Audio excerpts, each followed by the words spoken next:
এবার 2025-এ আসানসোলে গুরু নানক জয়ন্তী আলাদাই মাত্রা যোগ করেছিল।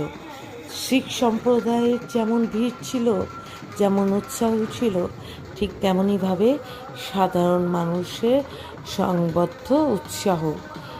সব কিছু মিলেমিশে একাকার হয়ে গেছিল আলোর রোশনায়, উৎসবের আমেজে, আনন্দে, হাসিতে একাকার। তবে বলা বাহুল্য, ভারত এমন একটা দেশ যেখানে কোনো উৎসবই ভারতীয়দেরকে আলাদা করে রাখে না।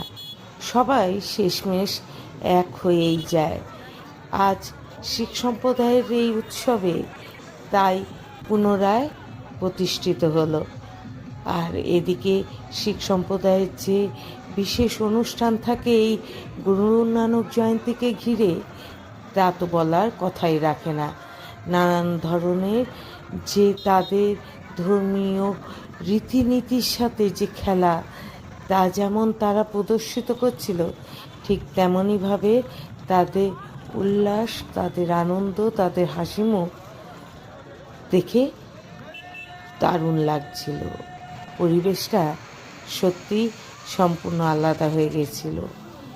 বারবার আলোর রোশনায় একটাই কথা যেন মিলেমিশে বলছিল, উৎসব জারি হোক না কেন, আলো সবার জীবনে থাকুক, আলো ময় হয়ে উঠুক সারা জগৎ।